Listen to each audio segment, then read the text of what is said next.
결과가 잘못되거나 하면 바로 최고 경영자라도 옷을 벗을 수밖에 없는 상황이기 때문에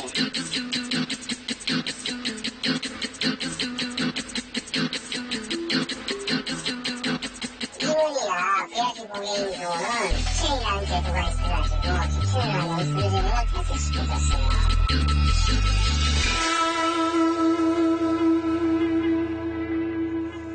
이어서 가장 뜨거운 시사 이슈를 짚는 사사건건 플러스 시간입니다. 매주 월요일에는 김광진 전 의원과 손정혜 변호사 함께해 주십니다. 두 분 어서 오시고요. 예. 안녕하세요. 네.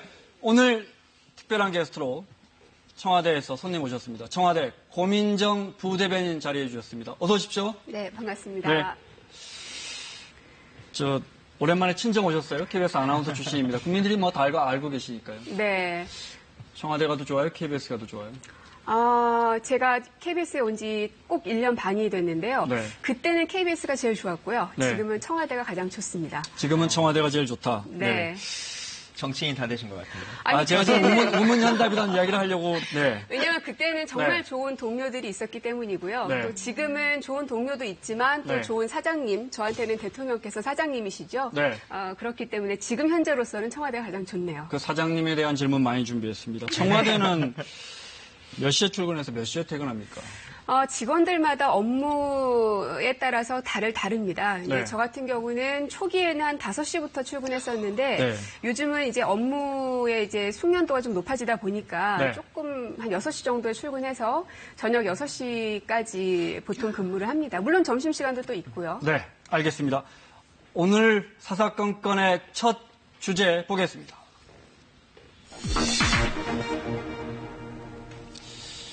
근데 그렇게 일을 많이 하면 네. 다음 달부터 이거 갑자기 궁금해져. 다음 달부터 주 52시간 정부 정책 방향에도 맞지 않네요. 이거 법에 걸리는 건 아니고요? 일단은 12시간가량 근무를 하시는데 뭐 정무직이시긴 하지만 네. 그래도 우리 이제 뭐 탄력 근무제, 뭐 유연 근무제 또 일가정 양육 관련해서 52간 그 단축 근로제 시행하신다고 하셨는데 네. 혹시 청와대에서 이런 기류는 없으신지 궁금한데요. 당연히 있습니다. 그리고 고민도 상당히 많이 있고요.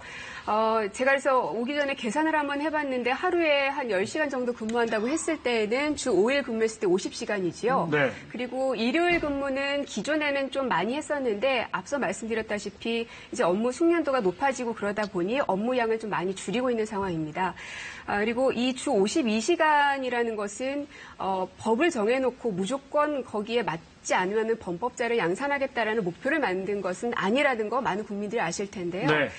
주 52시간을 만든 건 그만큼 일가정 양립 그리고 좀 가족들과 함께하는 삶을 만들자는 거여서 청와대 같은 경우도 될 수 있으면 집에 빨리 들어갈 수 있도록 이거 좀 잡아주십시오. 네. 질문이 1분 넘어가면 제가 모래시계를 그렇습니까? 네. 매주 수요일마다 벨이 울립니다. 5시부터. 네. 그러면 6시에 반드시 퇴근해야 한다는 압박감을 느끼게 하고요. 아, 또 그래요? 그런 제도가 있어요, 청와대에? 있습니다. 그럼 예. 빨리 퇴근해라고 벨이 울려요? 네, 이제 방송을 해줍니다. 오늘은 가정의 날이니 네. 정시에 퇴근해 주십시오. 네, 그러면 그래도 정시에 대변인 퇴근하게 퇴근하기 쉽지 되더라고요. 않죠. 저희가, 질문이 너무 많이 준비되어 있습니다. 먼저, 지방선거 이야기 좀 해보겠습니다. 앞서 이제 박지원 의원도 이야기했지만, 여당이 압승한 이유, 한마디로 정리하면. 여당의 압승이라고 말하기보다 야당의 참패라고 말하는 것이 훨씬 더 맞을 것 같고요. 네.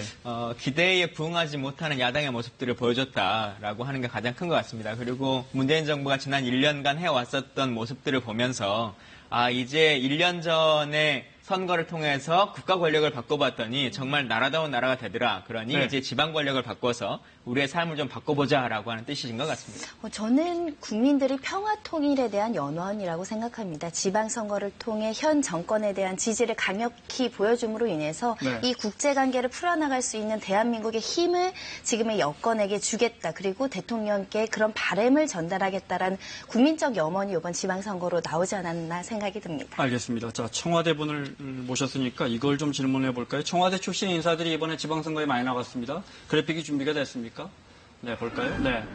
뭐 우리가 잘 아는 분들도 있고요. 네, 잘 모르는 분들도 있고요. 낙선한 분도 2분 있는데 그래픽 보니까 박수현 전 대변인은 빠졌네요. 빠지네요. 사실상 3명이 뭐 공식 출마한 건 아니었으니까요. 그래도 사실상 3명이 낙마한 건데 이 성적표 어떻게 보십니까?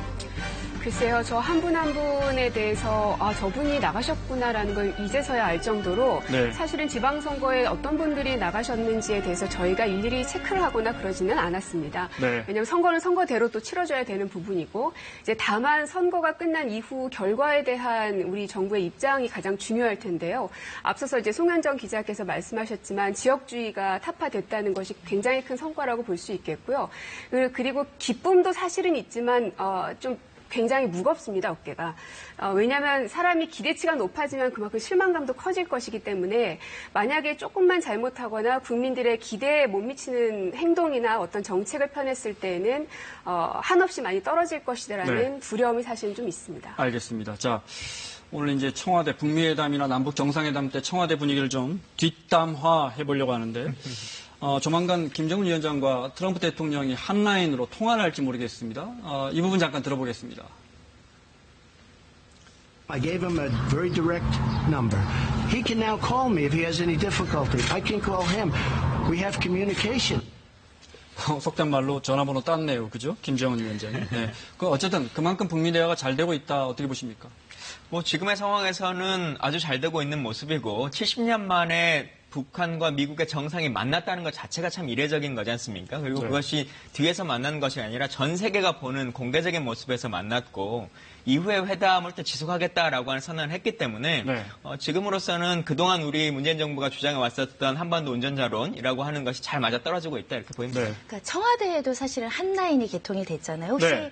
고 대변인님께서 직접 보시거나 어떻게 그거 궁금하네요, 진짜. 어떤 네. 절차로 이 한라인이 실제로 하는 모습 보셨는지 너무 궁금합니다. 못 들어가게 합니까? 대통령 말고는? 직접 보진 못했습니다. 네. 예, 아쉽네요. 극비리네요. 아니, 네. 뭐 거기에 들어갈 수 있는 그렇다기보다는요. 사람은 대통령. 대통령과 함께 청와대에서 근무한다고 해서 대통령과 24시간 같이 있지는 않습니다. 저희는 생활을 안 해봤어요. 청와대에서 생활을 안 예, 해봐서. 네. 그래서 현재 한라인은 집무실에 설치가 돼 있고요. 네. 이제 전화를 하는 것을 이제 뭐 트럼프 대통령 혹은 김정은 위원장 등등의 정상들이 전화를 하면 바로 대통령이 받으시고 이런 프로토콜은 아니죠. 그러겠죠. 이제 실무진에서 어느 정도 협의를 거쳐서 두 네. 정상께서 대화를 하시는 그런 구조이죠. 이것도 궁금했어요. 17번 통화를 했는데 남북 네. 한미 정상이 전화 오면 뭐 대변인실에서 소통수석실에서 전화 연결해드리고. 미국에서 전화 왔어. 이건 아닌 거죠. 네, 그렇진 않죠. 장난삼아 여쭤본 겁니다. 그 네. 판문점에 있는 네. 한라인은 네. 참 우리가 보면 그 80년대 전화기 같은 그냥 전화거든요. 그렇죠. 다이얼도 없니 가보셨어요? 없이 국방위 소속이셨으니까. 예, 그냥 화면 그거 보기는 봤습니다. 네. 근데 뭐 걸어보지는 않았습니다만 네. 진짜 그냥 버튼도 특별히 없이 걸겠다 그냥 들기만 하면 저쪽에서 그냥 바로 걸리는 그런 네. 전화기인데 조금 좀 멋지게 바꿨으면 좋겠다는 생각은 들어요. 네, 알겠습니다. 네.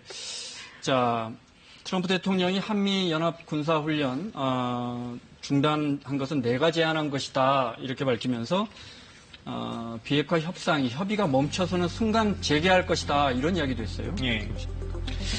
트럼프 대통령이 정확하게 말씀하신 거는 워게임을 중단하겠다 이제 이렇게 말씀하셨습니다. 한미 연합 훈련이라고 하는 것이 우리가 크게 인식하기에는 봄에 있는 전개 훈련이 이루어지는 거. 그러니까 네. 실제 뭐 비행기가 뜨거나 배가 오거나 하는 것일 때는 이제 전개 훈련이 있는 것이고 가을에 있는 UFG 훈련은 이제 워게임으로 전산상에서 주로 이루어지는 것인데 네. 아마도 이 워게임을 먼저 좀 중단해서 뭐 상황을 봐보고 겨울까지 상황이 지켜진 다음에 남북관계가 좀 개선되거나 북미 간 개선되면 실제적인 전개 훈련도 조금 조정할 수 있겠다라고 하는 생각을 갖고 계신 것 같습니다. 네.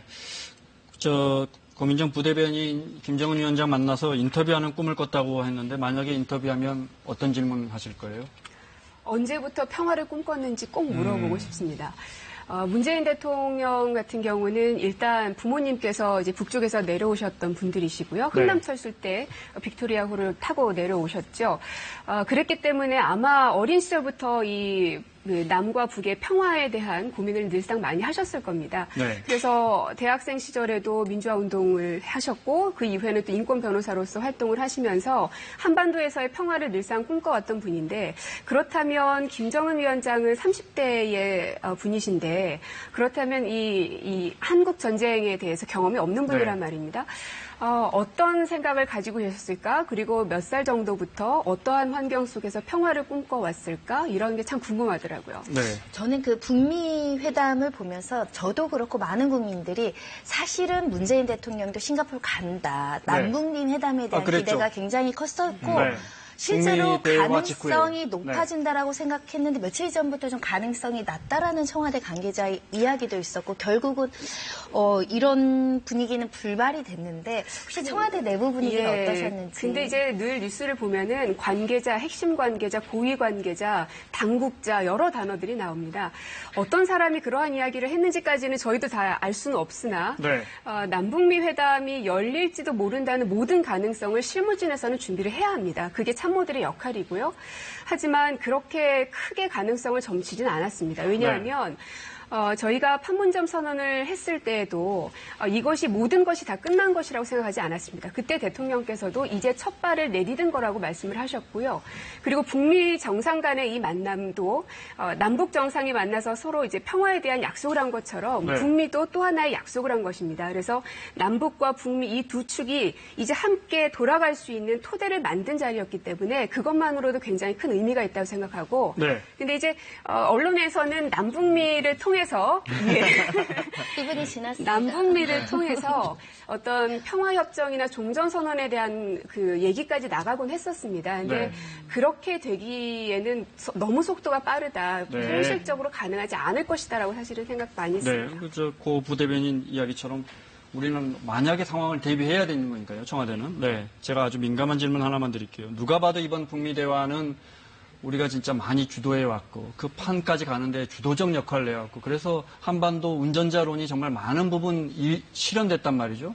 그런데 이제 북미 대화 하는 과정에서 보면 저도 그날 뭐 거의 하루 종일 여기서 진행하다시피 했는데 우리는 어떻게 보면 역시 물론 북미 대화지만 네. 우리는 구경만 하고 있는 그런 상황이 됐단 말이죠. 청와대 입장에서는 어떻게 보면 애가 타고 어떤 부분에서는 상당히 안타까웠을 것 같아요. 그렇지 않습니다. 오히려 역으로 여쭤보고 싶습니다. 네. 문재인 대통령 그리고 대한민국이 그동안은 주도적 역할을 해왔는데 이제부터는 그게 아니라 구경꾼 역할을 해왔다라고 보고 싶은 것은 아닌지 여쭙고 싶고요. 왜냐하면 지금 이 북미 그리고 한반도를 둘러싸고 여러 나라들이 지켜보고 있는데 국내에서 나오고 있는 평가와 그리고 해외에서 나오고 있는 평가가 상당히 다른 부분들이 사실 있습니다. 오늘자 그 외신들도 많이 살펴보고 왔는데요. 뭐 남아공, 인도 이런 나라들에서조차도 네. 문재인 대통령의 중재자 역할에 대해서 굉장히 큰 평가를 하고 있고요. 그리고 뭐 로이터, 또 WP, ABC, PBS 등등의 방송국들 해외 외신들에서도 네. 문재인 대통령의 중재자 역할 그리고 그 리더십이 없었다면 불가능한 일이었다라는 것들이 외신을 통해서 나오고 있습니다. 과연 어떤 게 정확한 판단인지는 국민들께서 해주시리라 생각합니다. 네. 조금 더 첨예해서 생각해 보자면 이런 것 같아요. 그러니까 정상회담 합의문에 판문점 선언을 계승하겠다라고 한 것을 명시했지 않습니까? 네. 그런 선언문이 다른 나라 우리가 지금 말하는 것처럼 그냥 둘의 문제라면 네. 판문점 선언을 말할 필요성이 없는 것이고 네. 또 하나는 우리가 그 남북 회담을 하거나 다른 어떤 회담을 했을 때 미국에게 전후의 사정을 말하는 경우는 있었습니다만 미국의 회담이 끝나자마자 국무장관을 보내서 우리에게 회담의 결과를 알려주고 하는 경우가 없었기 때문에 네. 우리가 그 뒷짐지고 바라만 보고 있다 이렇게 평가할 수는 없는 것 제가 같습니다. 그렇게 질문을 예. 드린 건 아니고요. 우리가 열심히 했는데 그날 현장에 좀 같이 갔으면 하는 아쉬움이 있기 때문에 그런 질문을 드린 겁니다. 자, 우리 국민 모두가 알고 계시지만 지난해까지만 해도 뭐 북한은 뭐 핵실험하고 미사일 쏘고 뭐 북한을 ICBM으로 타격한다 그러고 정말 한반도 평화 논의가 급진전되고 있습니다. 그 출발은 이 선언에서부터인데요. 잠깐 들어보겠습니다. 북핵 문제와 평화체제에 대한 포괄적인 접근으로 완전한 비핵화와 함께 평화협정 체결을 추진하겠습니다. 한반도의 긴장과 대치 국면을 전환시킬 계기가 된다면 나는 언제 어디서든 북한의 김정은 위원장과 만날 용의가 있습니다.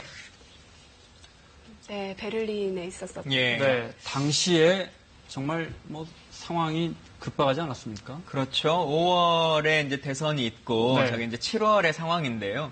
그때까지만 해도 실제 전쟁이 일어나는 것이 아니냐라고 하는 위험의 상황들이 있었고 또 트럼프 대통령이 북한은 세상에서 본 적이 없는 화형과 분노에 직면할 것이다 라고 하는 말씀을 하셨고 심지어는 유엔 연설, 그러니까 평화를 얘기하는 유엔 연설에서조차도 로켓맨 뭐 이런 단어들을 활용하시면서 북한과의 적대적인 관계를 말씀하셨죠. 그리고 특히나 트럼프 대통령과 김정은 위원장이 서로에게 본인의 책상 위에 핵 버튼이 있다 뭐 이런 말을 나눌 정도로 있다 뭐 이런 말을 했죠. 아주 급박한 상황들이었었는데 정말 저도 과연 남북관계가 대통령 말씀하셨던 것처럼 저렇게 해결될 수 있을까, 단기간에 해결될 수 있을까라고 하는 고민들이 좀 있었는데 그동안의 전례와 관례라고 하는 것을 무색하게 할 만큼 실제 우리 안에 평화라고 하는 것을 몸으로 느끼고 있는 거지 않습니까?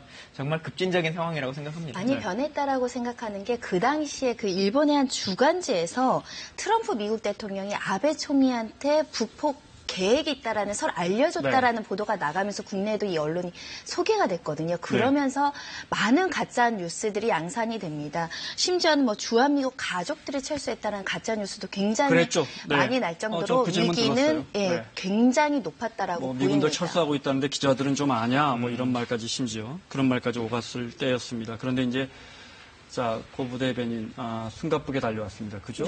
어젠가 우리 보도 보니까 이제 해안포를 뒤로 후퇴시키는 문제. 정부는 국방부는 부인했던데 이런 논의가 있다는 이야기가 들릴 정도로 여기까지 오면서 청와대 안에 계셨으니까요. 여기까지 오면서 그 순간부터 정말 잘 풀리기 시작했다. 극적 반전의 시기가 있었다면 언제를 꼽으실 수 있겠어요? 사람마다 평가는 다르겠지만 저는 김정은 위원장이 1월 1일 신년사에서 평창올림픽에 참가하겠다고 얘기를 하고 바로 대통령께서 실무적으로 추진하라는 지시를 내립니다. 그때부터 굉장한 급물살을 탔다고 생각이 들고요. 평창올림픽에 참가하기를 권유하는 것은 그 전해에도 이미 대통령께서 유엔 연설 때에도 밝히긴 했었지만 거기에 대한 답신이 없었습니다. 그래서 언제까지나 우리가 이 문을 두드려야만 할 것인가라는 의문들이 많던 시기에 답이 왔기 때문에 그 이후부터는 정말 급물살을 타서 평창올림픽 같은 경우는 역대 최대 규모로 그리고 아주 평화적으로 이루어졌고 무엇보다 그 위치가 전쟁의 상흔이 남아있는 강원도라는 지역에서의 평창올림픽이지 않습니까? 김여정이 온다 이 말 들으셨을 때 기분이 어떠셨어요? 그때도 굉장히 기분이 좋았죠. 큰 문이 열린다 이런 느낌이 오셨어요? 그렇습니다. 저도 극적인 상황 좀 궁금한 게 있는데 청와대 분들은 어땠을까라고 하는 건데 두 가지입니다. 하나는 대통령께서 1박 4일간의 미국 순방을 마치고 돌아온 날에 트럼프 대통령이 정상회담 하지 않겠다라고 한 선언을 하셨지 않습니까? 그래서 그때의 느낌은 청와대 상황들은 어땠는지라고 하는 것과 국민들이 느끼기에 정말 이럴 수 있는 거야 라고 극적인 상황을 느꼈던 것 중에 하나가 2차 정상회담 때였습니다. 이렇게 쉽게도 만날 수 있는 건가라고 하는 거였는데 그 준비라고 하는 것은 어떻게 이루어졌었는지 아시는 부분들이 있으면 좀 알려주시면 좋을 것 같아요. 일단 트럼프 대통령의 취소 발언에 대해서는 저희들도 당연히 놀랐고요. 하지만 이것이 완전히 꺼진 불씨는 아니라고 판단했던 이유는 트럼프 대통령이 열릴 수도 있다라는 가능성을 남겨놨었습니다. 그렇기 때문에 이건 완전 꺼진 불씨가 아니다라고 생각을 했고 바로 그 다음날 아침에 북쪽에서 담화문 발표가 있었습니다. 언제든지 마주 앉을 용의가 있다라고 얘기를 했습니다. 그 불씨를 살려야 되겠다는 생각이 굉장히 강했고요. 그리고 바로 2차 남북 정상회담이 열렸죠. 근데 이제 저에게 너는 알았느냐라고 물으신다면 저는 몰랐습니다. 그만큼 극비리에 진행이 됐고 굉장히 빠른 시일 안에 두 분이 만나셔야 했기 때문에 많은 사람들에게 알려가면서까지 할 수는 없었던 상황이었습니다. 고민정 부대변인도 몰랐다. 시간이 별로 없습니다. 1, 2분밖에 남지 않았는데. 시간을 늘려주셔야겠는데요. 문재인 대선 캠프 영입 인사 1호였습니다. KBS 아나운서를 하다 청와대로 갔고 옆에서 본 상사 문재인은 어떤 사람입니까? 굉장히 배려심이 높은 분이십니다. 그리고 무서운 사람이고요. 하지만 근거 없는 것에 대해서 무작정 호통을 치거나 짜증을 내거나 그런 사람이 아니었습니다. 그래서 1년 반 넘게 지켜보면서 사람으로서 배워야 할 점들이 참 많다는 생각이 들었고요. 그리고 늘상 최고의 결과를 원하기도 하지만 그 참모들을 기다려주시는 모습들을 참 많이 봅니다. 그럴 때마다 거기에 부응하기 위해서 더 열심히 해야 되겠다라는 각오를 다지게 되죠. 네, 제가 어떤 인터뷰 보니까 청와대 출근할 때 가슴 가슴이 뛴다라고 네. 하셨는데 1년 할 일이 반 너무 많아서 가슴이 뛰는 거 지나셨죠. 아니에요? 아, 오늘은 네. 어떻게 버티나 뭐 이런 우리 것 때문에. 부대위원님이 예. 지금도 가슴 뛰시는지. 지금도 뜁니다. 아. 예. 그리고 오늘 할 일이 왜 이렇게 많냐 이런 얘기 하셨는데 네. 사실은 문재인이라는 사람을 만난 이후부터 지금까지 단 한 번도 쉬운 적이 없었던 것 같습니다. 늘상 어려웠고 늘상 힘들었습니다. 네. 사실은. 그랬기 때문에 제가 얼마 전에 그 오르막길이라는 노래를 참 좋아한다는 얘기를 네. 한 적이 있습니다. 예, 지금 나오네요. 네, 다 준비했습니다. 네. 웃음기 사라질 거야라는 네. 저 가사가 나올 때부터 눈물이 나오곤 하더라고요. 나는 왜 문재인이라는 사람을 만나서 이렇게 힘들어야만 했을까? 그리고 내가 선택한 길인데 네. 그 사람이 강요한 것이 아닌데 나는 왜 선택했을까? 네. 라는 생각이 들면서 늘상 이 노래를 들으면 울곤 했었는데 근데 이 노래가 사실은 남북 두 정상 간의 만남 그리고 북미 두 정상 간의 만남도 역시 마찬가지라는 생각이 듭니다. 네. 정상이 보이기 시작할 때 이제부터 힘든 길이 시작이 되는 것이죠. 숨가쁜 것이고요. 하지만 처음 길을 오를 때 그 잡았던 손, 그 따뜻한 온기를 잊지 않았으면 하는 네. 그런 마음입니다. 오르막길에 나오는 가사입니다. 네, 혹시 모르시는 분들이 있을까봐 제가, 네. 알겠습니다. 마무리를 해야겠습니다. 청와대 고민정 부대변인과 이야기 나누는데 청와대가 국민들에게 바라는 점이 있다면요? 청와대가 국민들께 간단하게. 믿어주십시오. 믿어주십시오. 네, 그 믿음에 부응하겠습니다. 네. 그러면 국민들은 지금 청와대에 뭘 바란다고 생각하십니까? 내가 당신들을 믿을 테니 제발 그 믿음을 저버리지 말아주십시오. 이거 같습니다. 네, 알겠습니다. 자, 국민들 기대감이 앞서 제일 먼저 서두에서 말씀하셨죠. 국민들 기대감이 커서 앞으로도 아마 계속 제가 볼 때는 오르막길이 될 겁니다. 자, 고생해 주시고요. 힘내 주시고요. 오늘 자리해 주셔서 고맙습니다. 네, 고맙습니다.